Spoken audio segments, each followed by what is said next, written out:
Hello, welcome to Calvary Presbyterian's Adult Education Program. We're so happy you could join us today. Calvary has many opportunities for members of its congregation and friends through its Faith in Action program.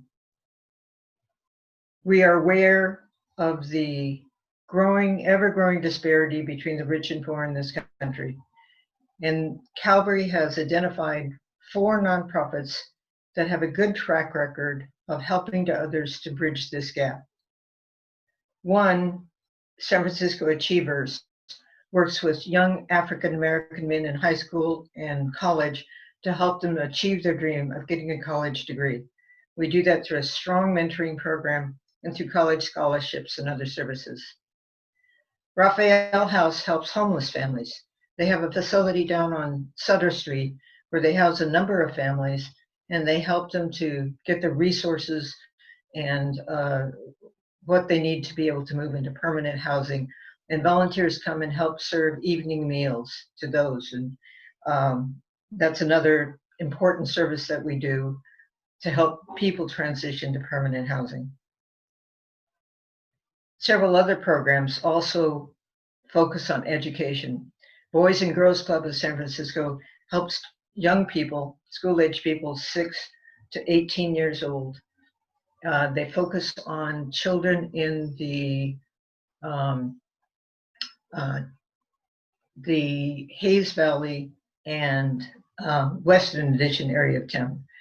They provide activities after school and on weekends. There's a variety of activities, arts, sports, but they also have a lot of homework help, testing help, and job readiness programs. And the 4th program that we focus on is New Door Ventures. And they work with disconnected youth, those who don't have a job and are not in school. And they work to help them with job readiness skills so that they can get employed. Now, those are long-range goals where you work with people over time. But people have more immediate needs, especially now. And of course, one of those needs is having enough food to eat every day. Calvary also has several programs that help support that provide cooked meals, prepared meals to the homeless and others who don't have resources to feed themselves. We support Martin de Porres, which has a soup kitchen and serves many meals to those in need. And we also work as part of the San Francisco Interfaith Council to provide a winter shelter program. Thanks to the First Unitarian Universalist Church on Franklin, who puts homeless people up overnight, and then a number of faith groups come together and provide food to them. But we're here today to talk about a different food program. And it's the perfect time to do that because we are coming up on a big anniversary. Calvary's Interfaith Food Pantry has been operating for almost 10 years. In October, it will be 10 years. And it is an important food delivery service that we've been able to help keep going for all these years, and we're very proud of that. Now, when we were preparing this program, we were keenly aware that the food pantry, like our own personal lives, has a before and after. Before the pandemic and after the pandemic. I'm going to be telling you about the food pantry and the before picture, how it's been before we had to face COVID and how to deal with that, how we had to change everything so that we can continue to serve clients and keep them safe and keep the volunteers safe.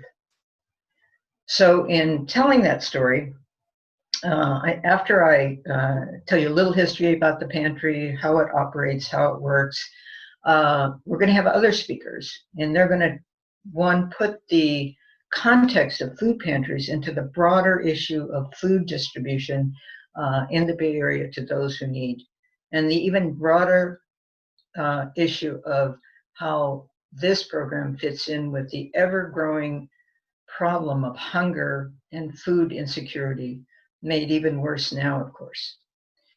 You're going to be meeting not only a speaker who will go into detail on that, but you're also going to be seeing the food pantry in operation and meet some of its volunteers. So to begin with the story of the Interfaith Food Pantry.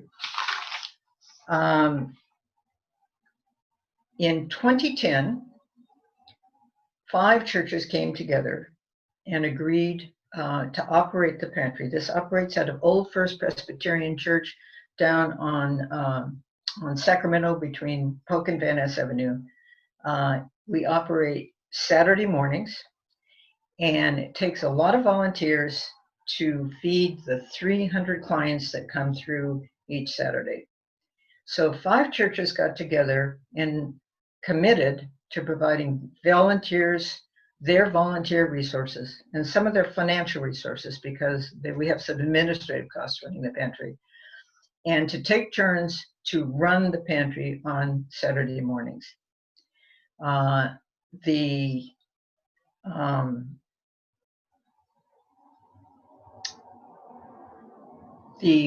Our pantry serves people who have cooking facilities. Pantries are set up to serve different target populations, and ours provides food for people who are able to cook, have a refrigerator, able to cook. Now, it could be an apartment, it could be a full kitchen, it could be a single room occupancy where maybe they have a little small cooking area and a small refrigerator, but it's really aimed for people who are able to do prepared meals. The people who come to our pantry, we work under food bank rules, San Francisco-Marin Food Bank rules, and it's their food that we're distributing. And the food bank assigns people or allows people to pick pantries within certain zip code areas, geographic areas of the city. They might have several choices within that area. So our pantry serves Chinatown and the Tenderloin. And our clients are overwhelmingly Chinese, Cantonese speaking. So having a Cantonese translator at each of our pantries is really important. They're elderly. They are, by and large, almost all buying food, not only for themselves, but for their family unit as well. Now, when trying to think about how to convey to you the amount of food, rather than telling you how many tons of food we provide each week, or how many tons of food we provide annually or in the last 10 years, I wanted to kind of give you a visual picture of it. Now, those of you who have been to our food pantry or other food pantries, you would have seen this, but before I started volunteering at the food pantry, pretty close to 10 years ago, I had never seen how it works for the amount of food that gets delivered and how it gets distributed. So if you haven't seen this before, you need to picture a great big food pantry, food bank truck that arrives, and they offload big pallets of boxes, big pallets of food, and they lower it down to the ground with a forklift. They bring it over to the sidewalk. And these are big boxes stacked up high on these pallets, and there could be one food on that pallet with all those boxes. Maybe they're big melons, or it could be, if they're smaller items, it could be a number of food items, and they're shrink wrapped, and you have to get that shrink wrapping off and take those boxes out and get it downstairs to the living room. Now, this is enough food that it takes the 300 clients an hour and a half to go through the line and pick up all this food. Now, typically, we're going to have, in the winter months, it's not going to be as much as during the growing season. In the winter months, we have maybe 14, 15 items. But in the growing season, we can have a lot more. We can have 20, 21, 22 items, a lot of fruit, a lot of produce. Now, we always have a protein item. That's the one thing that we always have to, the coordinators have to be sure and count the units of protein that have been delivered to make sure that everybody has their protein allotment. Now, the variety of food, just to give you a sense of how much food this is. So we have, we set up our distribution table on tables around the room, and the clients come through, and they're going to be the heavier items at the beginning. You're going to have potatoes, heavy potatoes, onions, yams, squash. And then you get, they'll often have lettuce, and they'll have fruits, and could be oranges, apples, pears, plums, melons, rice. Rice is, of course, a very popular one at our pantry. There could be some canned goods, canned fruits, canned vegetables, canned meats. And the proteins items are often, they could be eggs, they could be frozen fish, frozen poultry. So it's quite a bit of food. Now, before we look at the broader picture, I just want to wrap up the before picture by sharing with you three things that over the years I have found striking, and I've really come to appreciate about the pantry and those involved in the pantry. First of all, I should go back and say that I didn't tell you who our partners are. Our church partners are besides Old First, besides Calvary, we have St. Luke's Episcopal on Van Ness Avenue, St. Mark's Lutheran on O'Farrell, and the First Unitarian Universalist Church on Franklin. And so it's been, because the first thing I want to say about what I find especially appreciate are the volunteers. And those include, of course, the volunteers. We get to know our other members of other congregations, and these other churches are partners, and to appreciate those volunteers. But of course, from the point of view of our pantry, we greatly appreciate those in Calvary who have come forward to work, get up early on Saturday morning, and we're supposed to be there by 7:30, and we start working right away, and we go through the setting up the food and going through the hour and a half of handing it out and then cleaning everything up. And it's a pleasure.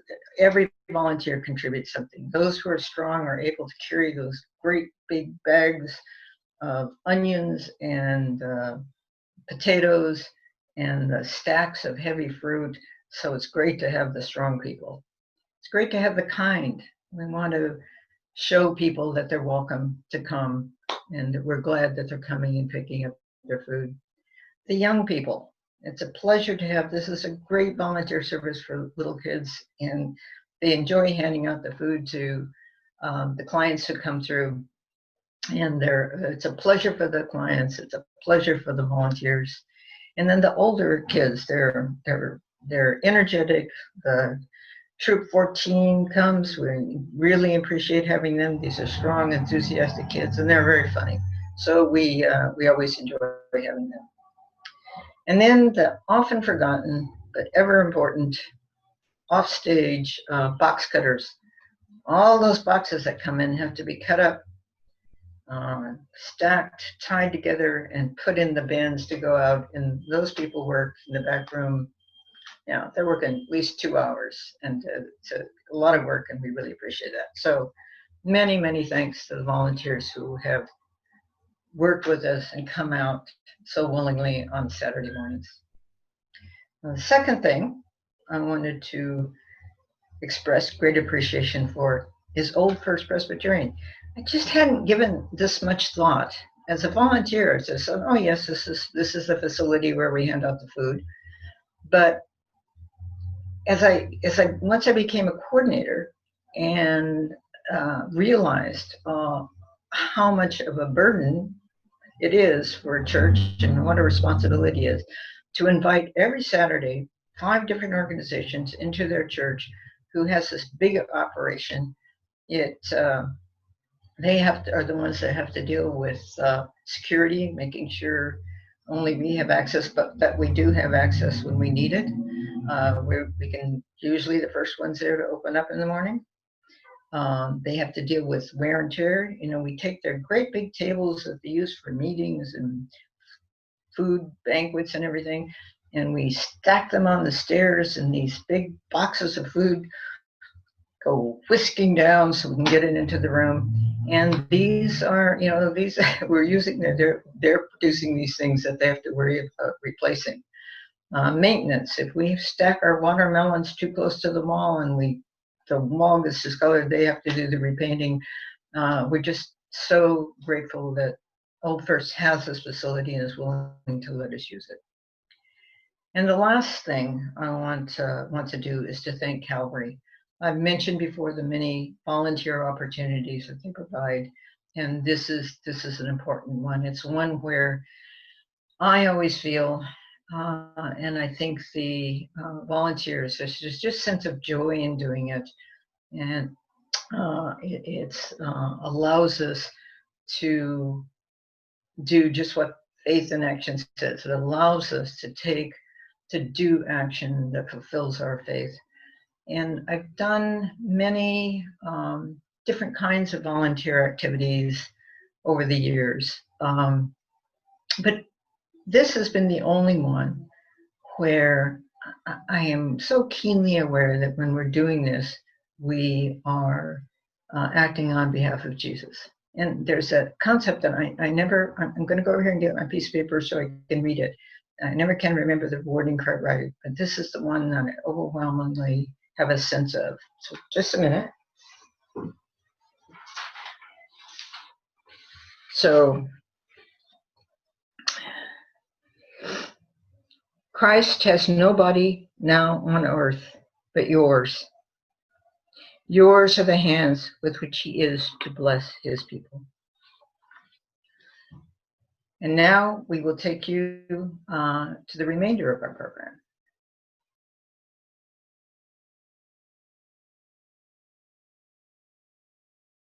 Good morning. My name is Amy Hockman. I'm a member of Calvary, a longtime volunteer at the San Francisco Interfaith Food Pantry, and a big fan supporter of the San Francisco-Marin Food Bank. I'm really happy to be here with Ben Bear to talk about the San Francisco-Marin Food Bank and the San Francisco Interfaith Food Pantry. Ben is both a volunteer coordinator at the food pantry and an employee at the food bank. At the food bank, Ben works in technology as a senior business analyst. As a volunteer, Ben has served as coordinator for the pantry for the First Unitarian Universalist Society of San Francisco. After the shelter in place, Ben stepped up and took on leadership of getting the pantry up and running again. Without him, we wouldn't be serving 300 families a week, so thank you. We'll come back to the food pantry later. For now, let's step back. What is food insecurity, and what does it look like in San Francisco and Marin? Sure. Well, food insecurity is defined as not having the resources to be able to access enough food for a healthy lifestyle during every day of the month. And we know about food insecurity a couple of different ways.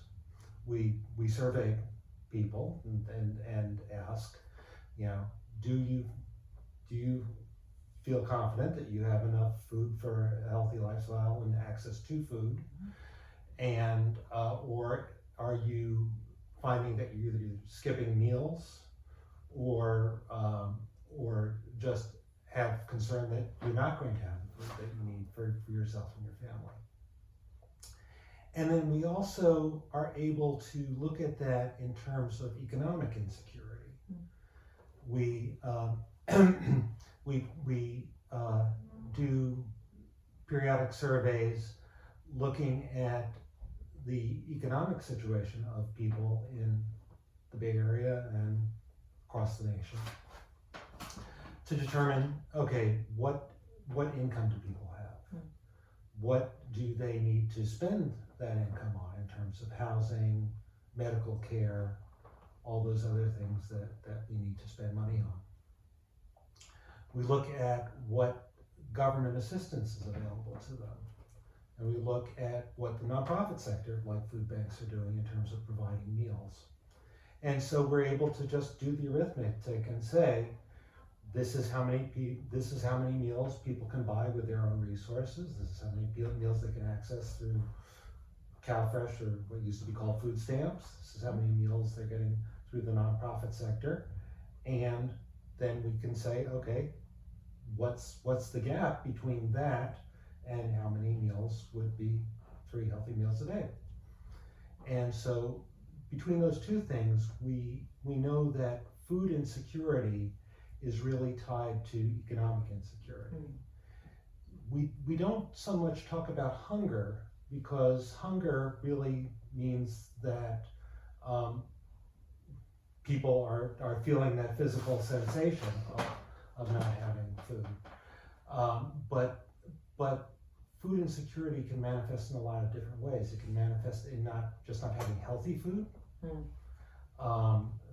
There within San Francisco and many areas, there are what we call food deserts, where there just isn't a grocery store like you or I might go to, and people are getting their food from a corner convenience store that specializes in tobacco and alcohol and doesn't have a good selection of healthy food. So there's lots of things that go into that. Over the years, by our estimation, somewhere between 1/4 and 1/5 of households in San Francisco and Marin are food insecure. Wow. And that's quite a lot. You know, if you think of 4 or 5 people in a room, one of them is food insecure. Wow. Thank you. What is the San Francisco-Marin Food Bank's role in response to food insecurity? Sure. So there's the traditional aspects of food banking. The part of what we do is we collect free food, either in terms of donations from the food industry, donations from food drives, government commodities. We also look for funds and do some food purchasing. And what we try to do is to then take that food and make it available to families who need that food. Mostly we do that through agency partners. So the Interfaith Food Pantry is one of those partners. So the food bank, every week that we have the pantry, puts together several pallets of food that arrive here on the truck that we're able to distribute. And in fact, we have a little display of what we distributed just a few hours ago. Yes. So there's that. There's also just raising the issue in public consciousness, letting people know that their neighbors are in need of food. We also do some advocacy work. So one of the issues in California is that we have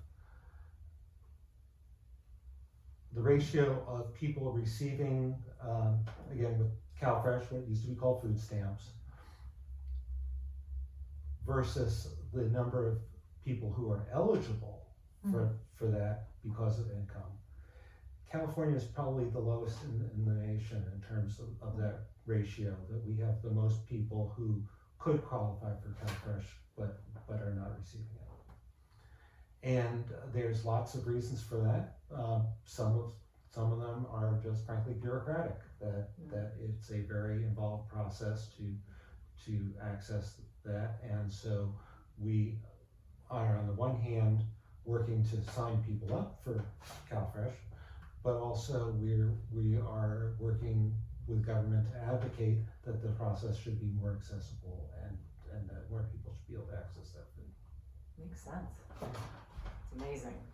There's so many different aspects. I think it's interesting as people see the food bank sort of one way, having this broader view of all the work that's done is wonderful. How did we get here? You know, why do we have food banks? Right. Well, food banking as sort of like a sector of the nonprofit sector began somewhere in the 70s.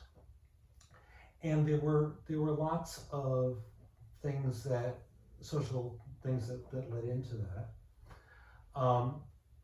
Up until that time, there was the USDA commodities program that was buying up surpluses from farmers to support the agriculture industry, and then warehousing that product until it went bad, and then they would buy up some more. And there were a lot of social pressures in the 60s and the 70s to pressure the government to actually start distributing that food. The other thing that was going on was that I think Arizona was the first area where many organizations that do, nonprofit organizations that do some sort of food provision service to the people they serve, were basically going to the same retailers and other markets to say, can we get your things that you're going to discard because they're spoiled or you can't sell them? And so if you can imagine, 10 different nonprofits going to the Save and Safeway manager and saying, can we have your leftovers? And so food banks became a way of making one ask to the food industry that could then result in products being distributed to lots of nonprofit organizations. And so this idea sort of caught on across the country, and so there were many smaller regional food banks, and then that sort of coalesced into a national organization. Initially that was called Second Harvest, now it's called Feeding America. And there are, I think, about 300 member food banks across the country. Wonderful. As part, you touch on that as we're this efficiency, right? Of rather than everybody going out and trying to figure it out and that is one of the things that I have appreciated about the food bank so much over the years, is the efficiency and scope and innovations. Can you brag a little about the food bank, our food banks, right? Past innovations. Sure. So let's see. Well, something that I think was really innovative. I've worked at 2 food banks, and they each had various ways that they innovated. I think my first food bank was the food bank of Santa Clara, San Mateo County, now called something of Silicon Valley. And they really innovated in organizing food drives. They had a communications director at that time whose motto was, when I say food, I want you to say bank. And they really reached out to the developing tech sector in Silicon Valley to get them to do food drives and fund drives as a major source of food and income for the food bank. Where San Francisco has innovated is in trying to more actively reach out and develop distribution channels through other organizations, through partner organizations, and to supply that food to them more proactively. So when I started in San Francisco in 2001, we had a map up on the wall, and it showed where poverty was occurring, where poverty was located based on the census, and also looked at where our agency partners were located on the map. And we were able to find areas where there was great need, but there wasn't a distribution channel. And it kind of makes sense that areas that have sort of the infrastructure of churches, civic organizations that are able to take on that food distribution work are not as well resourced in those more impoverished neighborhoods. So we began a program basically of recruiting partners, and the Interfaith Food Pantry actually evolved from recruitment that we did back during the 2008 recession. And so that's how this pantry came to be. We also innovated in terms of how we select the food, how the food is selected that goes to a pantry like this one. And so the model we started working on was basically trying to get each pantry to do their own selection of product, and then we would send that to them. And what we discovered was that we could move a lot more product if we just asked the pantries, how many people are you serving and what don't you want? And then we developed the sort of the logistical back end to basically say, we're going to source whatever we can, as much as we can, as good as we can, and we're going to send it out until you tell us to stop, you know. And through that, I'm very proud that for many years, our food bank was distributing more pounds of food per person in poverty than any other food bank in the nation. Wow. And also very good quality, because the other thing we were able to innovate on was someone who was a volunteer and board member of the San Francisco Food Bank had retired from a career in the food supply chain industry, and he was able to put together a program that reached out to farmers and packing sheds and food brokers to get not just sort of like, here's the little bit of something that's already going bad, but actually proactively contract ahead for dozens of truckloads of product that otherwise would have been plowed under. Which is amazing. Like that makes me so proud of that. Really, really. Oh.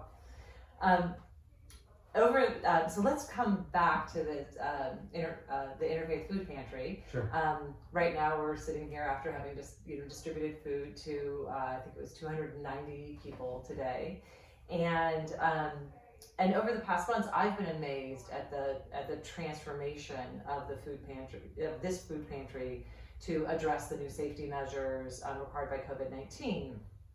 And we were lucky to be able to continue operating. Right. At the beginning of COVID-19, the food bank lost 1/3 of its distribution network as pantries based at schools and senior centers closed, and others might have closed for lack of volunteers. So you were in a hole from a distribution perspective.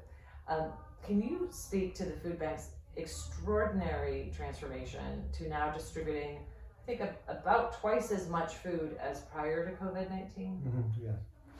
So, yeah, it was definitely a team effort, you know. And the actually, when you were so kind in your introduction, I want to say that you know, I did what I could to keep this pantry going, but it's really all the partners, including Calvary, who really stepped up and is making that happen. So I don't want to take more than my share of the credit in that regard. So yes, there are two things that happened. One was the loss of our distribution channel, and so when we think, just looking at what happened with this pantry, we were rotating among multiple churches. Many of our volunteers were themselves in the group that was most at risk and was advised to shelter in place. Also, the way we were distributing the food was like most of the other pantries, which was what we call a farmer's market style distribution. And that's very, it's actually very nice and supportive and honoring the dignity of the people who come to get food, for them to be able to say, yes, I'd like that, no, I'd like, no, thank you to that, right? But because of the realities of COVID-19, we really have to change our means of operation. So we had to expand our volunteer pool here to because no church could staff it anymore, and many of our church partners pretty much entirely dropped out because all of their volunteers were elderly or at risk. And then we also had to change how we were distributing the food and move to an assembly line, bagging the food and doing our distribution outdoors, which was safer for both participants and volunteers. So that same thing happened throughout the Pantry network, and we lost about a third of our partners there. So we, my colleagues, I can't say we, we're very innovative in thinking in terms of, okay, what can we do to meet the need, which, and it's not that we need to get back to where we were, it's that we had to address the increased need. And so the first thing they developed was what we're calling pop-up pantries. And so we decided to site these at public schools that were already doing meal distributions for families with school-age children. And so we did that there, and we decided that we also had to scale them up. So this food pantry, we're scaled to do about 300 households a week. And at those school sites, we were scaling them very quickly to some of them being as many as 1,500 households a week. Wow. And, on one day, and then we take the roadshow somewhere else. The other thing that we scaled up very quickly was delivering groceries to people at their homes. So we had a program prior to this of home delivered groceries, and those were people who were shut-ins for medical reasons. Again, either age or infirmity or some reason that they couldn't leave their home to come to a pantry like ours. And we had agency partners for that work as well. And some of those were operated like we are now, where they had volunteers at those pantries, at those home delivered grocery pantries, that would take a bulk distribution of food and bag it up and then distribute it. And then we also had some partners who had the infrastructure to do the deliveries, but didn't have the capability to bag up the groceries themselves. And so we would bag those groceries at the food bank and then ship them however many bags of groceries ready to go. And doing that, we were doing maybe at the food bank 100 to 200 bags a day. So that was a volunteer project that we would do there. And so one thing, again, this how we volunteer at the food bank also had to change, right? Again, keeping social distancing and so forth. But then the other thing was, we wanted to serve not only the people who were previously receiving those home delivered groceries, but then all the people at pantries like ours who we were advising, no, don't go to the pantry. because you're in the risk group. We want you to stay home. We want you to shelter in place. So let's figure out a way to get a bag of groceries to you. And so there, again, we scaled from like 100 or 200 bags of groceries a day to about 2,000 bags of groceries a day. That we had volunteers assembling at the food bank. We emptied out our parking lot. We put a tent over the whole thing. Just this massive operation. And then we had people driving up on the street, and we were dispatching routes of that. And those were either, you know, individual volunteers or some corporate partners like Uber and DoorDash and Amazon Go and so on to do what we call Pantry at Home. Which is my neighbor. I was talking to my neighbor who's doing it, and she was just amazed at that. You drive up, and she was doing it individually, and then the app, and just it mapped the best route. She was so impressed by how that was set up. So that was amazing. Yeah, that was and just again in terms of scale, before COVID-19, we were serving about 30,000 households a week between the two counties. We lost about a third, it took us back down to about 20,000, and now we are just around 60,000, so almost double in terms of the number of households we're serving each week. That's amazing. As we wrap up, let's bring this back to our common roots as people of faith. Yeah. How do you see the role of our communities of faith in this work? Sure. Well, there's whether we use the Bible for reference or whether we use just what we know about what does it mean to be a community of people trying to make it on this earth as a reference. There's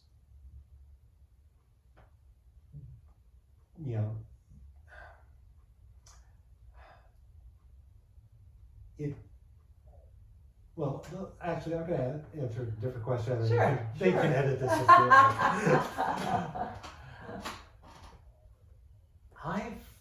I've liked feeding people since I was a teenager. When I had my first experiences of cooking and feeding friends and family and so. And I think there's just something instinctive in our human nature, which is also touched by our faith, which is that we find it painful to know that someone is going hungry, and that we have food, and that we can we can help. We can help. And conversely, we take great. There's this sort of human resonance with. Here, have some food, enjoy it, and we take satisfaction in that, and so there's a human basis for that, there's a spiritual basis for that, there's a faith basis for that, right? There's Christ was very explicit. What you do to the least of these, right? And so there's a lot in our faith traditions that move us to act.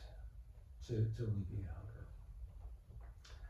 hunger. In terms of what we can do in relationship to the food bank and to food insecurity in our communities,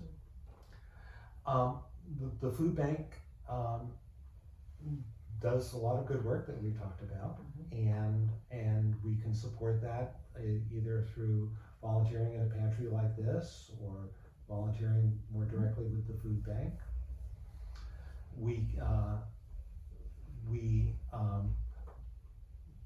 In other times, we encourage food and fun drives.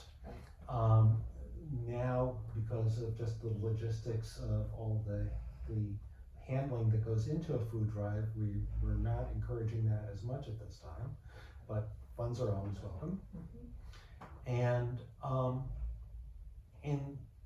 then I would say there's also working to address the economic insecurity that is at the root of food insecurity. Clearly, nobody is going hungry in America because America doesn't have enough food. Right? We have an economy and a food supply system that creates a lot of waste, which is, again, part of how food banks have worked in society. But actually, the food supply system's gotten a lot smarter, and there's actually less waste than there was, and so, or some of the food that used to go to food banks are now going to discount stores or offshore markets.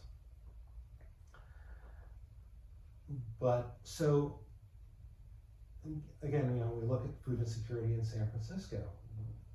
The main driver of that food insecurity is housing costs going up faster than income for many of the people who live in the city. And so working to address issues of poverty and economic insecurity I think is also part of how the faith community can participate in alleviating food insecurity. Wonderful point. As Paula has kicked us off at the beginning of this adult education session, she spoke to some of the poverty partners that we work with as we're trying to do what we can with various partners in that way, in addition to the food bank. So I think that all ties in his work. I think COVID-19 has only just made us all that much more aware of. Yeah. So. Ben, thank you so much for your time. I have really enjoyed chatting through these things with you and with working with you at the food bank, and look forward to future Saturday mornings at the food bank. Calvary volunteers, if you are interested, those opportunities are available. All right. Well, thank you, and I've enjoyed this very much, working with you, and actually, I mean, one of the blessings of this situation is that as faith partners, we're working collaboratively more frequently and more closely than we were in the past, and that's been something that has been enormously been a learning and a growth experience for me. Amen. Thank you.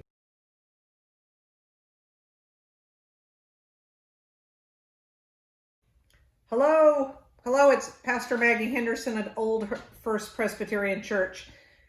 This is what I look like after I've been here at the pantry at 7 a.m. in the morning. My friend would call this quarantine cute, but I would just say I look knackered, tired. But we're doing this pantry. It's so fabulous. Today we fed about 300 people, and you may have heard that the truck was an hour and a half late delivering the food, and yet we did the pantry, and so that's really good. But I was asked to tell you a little bit about the history of the pantry. It started at the last recession. Do you remember that? It was 2008, 2009, and the food bank said, "We think there needs to be a pantry in your area, Old First Presbyterian Church, and if you do the pantry, we'll give you a grant for the food for free." And I talked to folks and they actually said yes. So Old First Presbyterian Church did the pantry by themselves for a year. And after the year, when the grant was gone, they just said, "It's too much for us. We are exhausted." And I had to agree with them. They did a really good job. And then one of my friends who's an Episcopal priest said, "Maggie, you really need to have this pantry." And I said, "My people are exhausted. We're not as young as we thought we were." And he said, "Well, I think if you asked other churches, other faith groups to join you, that maybe you could pull it off again. And every church could help pay for some of that." So I knocked on everyone's doors. I mean, I'm going to tell you, I went to the UUs, I went to the Baptists, I went to the Golden Gate Spiritualist Church up the street. Lovely people, got to meet them, went to a Buddhist congregation, the Episcopals. I went all over, the Lutherans. And about 5 churches said, yeah, we can do this with you. Amazing. So it was the Unitarians, Calvary Presbyterian, St. Mark's Lutheran, and St. Luke's Episcopal Church said, we're going to do this together. And we figured out how to do this pantry every week. It's amazing. And we're an interfaith pantry. We're the only one in the city like that. And I think that's great. These days, Christ United Presbyterian Church is also really stepping up and partnering with us. And what's so amazing about this pantry is we all take a week at normal times. Do you remember before sheltering in place? I do vaguely, but it's getting less and less as the time goes on. We had this sweet pantry, and we could do it with about 15 people. And in the beginning, we all paid a piece, and we figured out we needed someone to do our paperwork. So we hire a coordinator to kind of do that for us and order supplies and those kind of things, because there's no one that's really the head of it. Each pantry had a coordinator, and they would meet together about every, 4 times a year or so. And when the pandemic came, I think you've already heard this, we had a pivot. We had to figure out how to do this. And wonderful volunteers figured out how we would feed people in this day. I'm kind of amazed it happens. People are coming at 7 and 7:30 in the morning to help with this. It's a lot of work, and people are coming again and again, and tell you, a third to half of them have no church affiliation. They're just neighborhood people. They are committed, and I love it. So that's kind of the history of the Interfaith Food Pantry.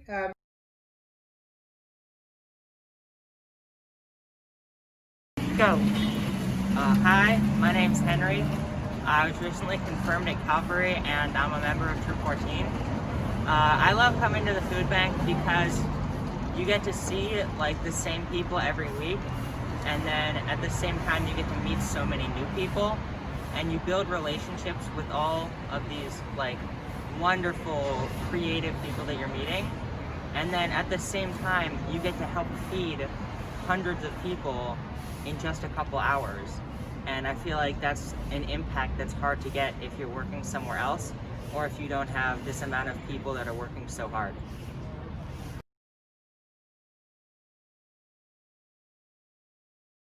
One. My name is Hannah, and the reason that I love volunteering at the food pantry with my church is that you get to directly contact people that you've been serving. I mean, before the COVID-19 crisis and all that, you got to be in direct contact with the people that you were serving within the larger San Francisco community.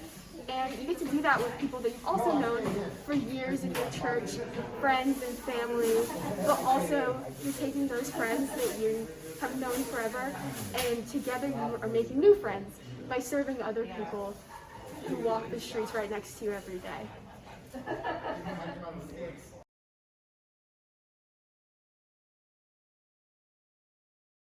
Hello, my name is Cal Holman. I am from Troop 14, which resides in Calvary Presbyterian Church.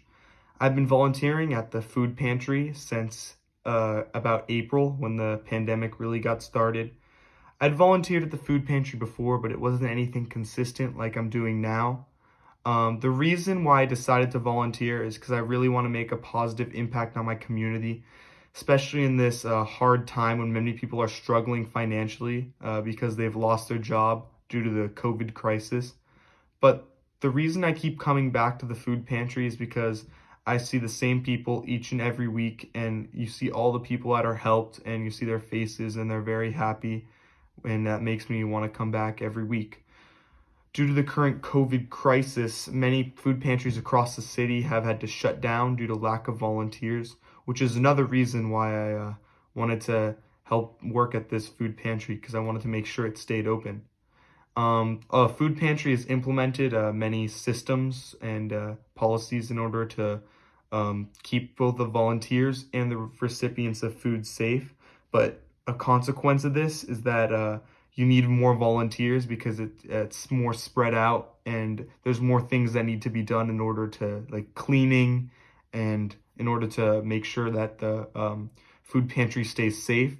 So we need more volunteers. But luckily for us, our food pantry has a group of dedicated members that come in every week, and it makes it much easier to run because they know what's going on, they know the system, and they're just a great group to be around because they know what's going on, they know how it runs here. But the people that we serve are really, really nice and really thankful, and I really makes me see a direct result of the actions, especially when I'm working upstairs. I can see all the people that are being helped. I see the food being handed out and they're like, thank you. And, seeing all the smiles, seeing all the thank yous and all the happy faces when I come in makes me see a real impact, or the real impact it has on people's lives.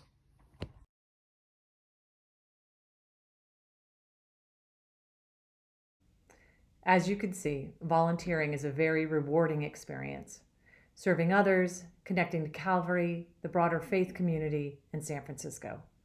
Thanks to Cal, Henry, and Hannah for their willingness to share their experience of the food pantry. I hope this Calvary adult education has provided a better sense of the challenges and solutions to addressing food insecurity. That is, feeding those in need in San Francisco. The food bank's mission is to end hunger in San Francisco and Marin.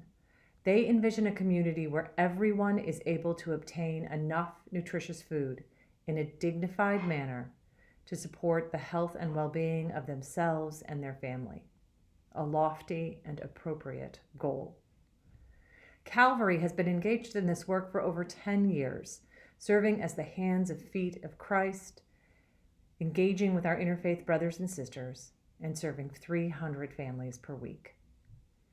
Over the past 3 years, Calvary volunteers have served over 125 hours every year at the pantry. I anticipate our hours will be much higher this year. One of my greatest joys has been the opportunity to see and connect with Calvary members in person at the pantry on Saturday mornings. So, if you are under 60 and comfortable with volunteering in person, please join us at the food pantry on an upcoming Saturday morning. You can reach out to Betsy Dodd via email. Her email will be on the concluding slide of this video. Beyond volunteering, please consider how what you have learned today will impact your personal advocacy efforts around food insecurity. How you donate funds outside of your Calvary giving, or in your next conversation with friends regarding communities in need right now. And someday, we'll be able to deposit canned goods in those big bins at Calvary as we have in the past. For now, that will have to wait until we are back together again. Part of Calvary's mission, vision, and values is to transform lives for Christ and to live our faith in word and action, and to focus our mission work on breaking cycles of poverty. As Ben noted, food insecurity and economic instability go hand in hand. I'll close with Paula's reminder that when we serve others, we act on behalf of Jesus. Christ has no body on earth but yours. Yours are the hands with which he is to bless his people. Amen.